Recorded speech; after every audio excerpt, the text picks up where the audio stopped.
Ancient Chinese secret. Make coffee in morning. Say help keep people awake in day. Chinese, so many secrets. First has to go to special pot. Water. Then water goes to special filter.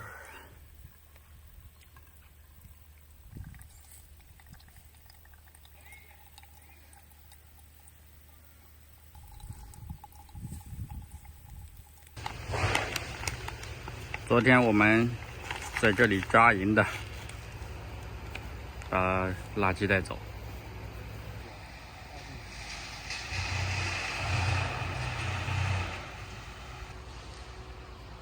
Hello， 新的一天又开始了，我们继续骑行上路。今天有可能会到波兰和德国的边境，也有可能会入境德国，大概110多公里吧。现在是早上的8点半左右。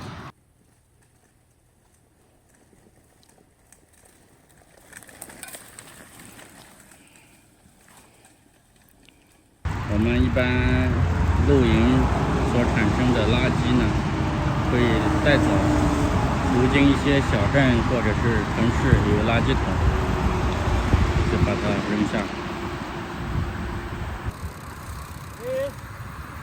Bridge is different than other bridges because it's an animal bridge.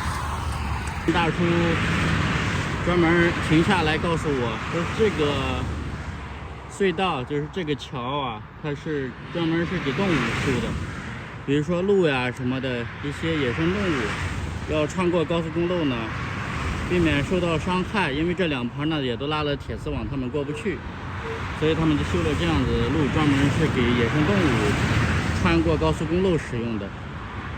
它是不同的是和行人不同的是，它在那个道路的两旁上面，就是把那个封住了，就像是手扶栏一样，可以看到这个高速公路下面。它这样封住的话，野生动物就会在上面不会受到惊吓，就可以轻易的穿过去。那同样在这一边呢，就有另外一座桥，这个呢就是给人修的。大家也可以看得出来，上面呢是有手扶栏杆，和那个有一些区别。Richard 大叔呢，就相当于我的向导了，因为他本来就是欧洲人，他的父辈呢都是荷兰的，最后移民到了美国，所以他出生在美国。他说他到波兰，光波兰这个国家他来了不下于十多次吧。所以他是对欧洲比较了解的，比较清楚的。对于一些设施呀，或者是历史故事呀，还有一些宗教呀这些，他都算是比较熟悉的。因为他毕竟骑行了100多个国家嘛，经历比较丰富。在这个自行车道上，大家看一下，他们还设置了专门的打气筒。如果你骑个自行车没气了，可以在这儿打气，而且还设置了专门的这个维修工具，扳手啊，还有这种活动扳手啊，撬台棒呀。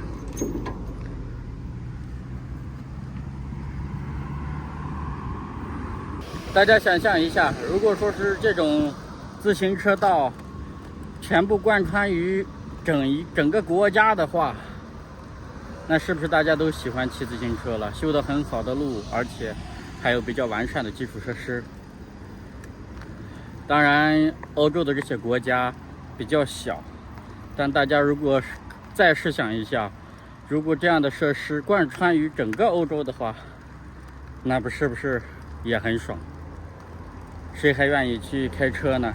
毕竟骑单车又能接触大自然，又能锻炼身体，何乐而不为？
瓶子里的水晒得像开水一样。哎，现在温度是，看一下，34度。现在是下午3点钟左右，正热的时候啊，爬了连续慢上10多公里啊。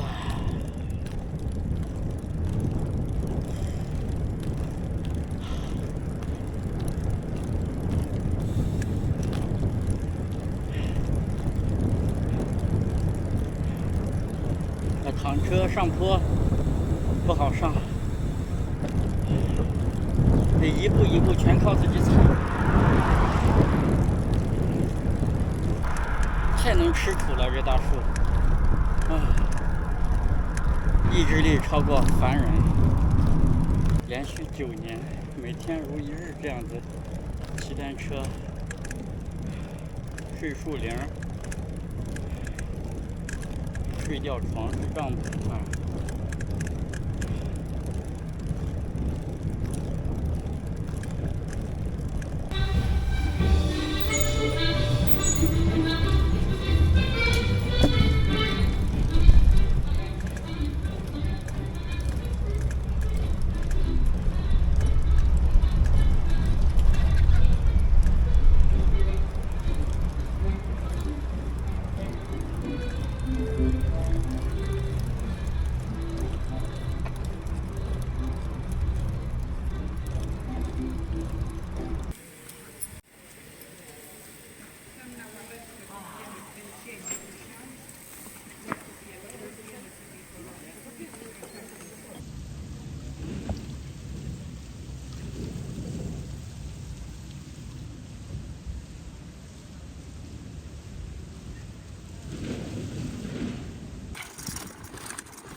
我现在正骑行在德国和波兰的边境线上，左手边呢，这边呢就是德国了，右手边这边就是波兰。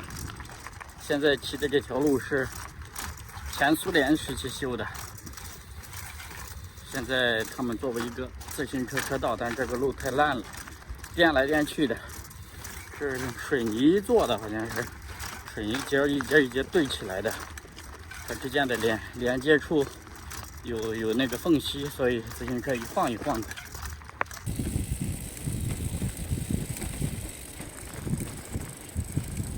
今天呢，我们会继续到前面的一个小城市，靠近德国的，它跟德国的也叫法兰克福吧相连，但是这个法兰克福不是那个我们熟知的那个大的城市法兰克福，是一个小城市法兰克福，在那个地方相接。我们今晚打算待在波兰这边，因为波兰呢相对来说物价比较实惠一些。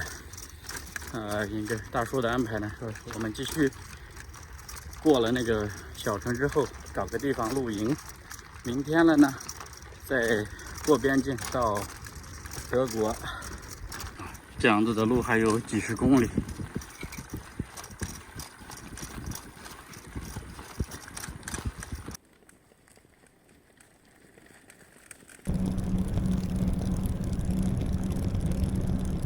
找到了露营的地方，这是今晚的露营点。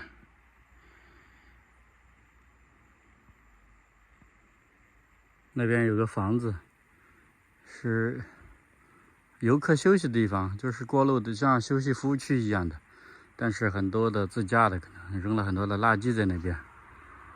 这儿也是那个树下也是垃圾，所以只有后面这一片有人在这应该烧过火，但是这儿相对来说干净点。这是一棵那种类似小苹果一样苹果树啊，这也是苹果。我们就在这儿扎帐篷了。看今天晚上这苹果会不会掉在我头上，把我砸醒。大叔呢，刚好这边有2棵苹果树，他可以在这儿放他的吊床。这还刚好一个桌子，做饭吃饭。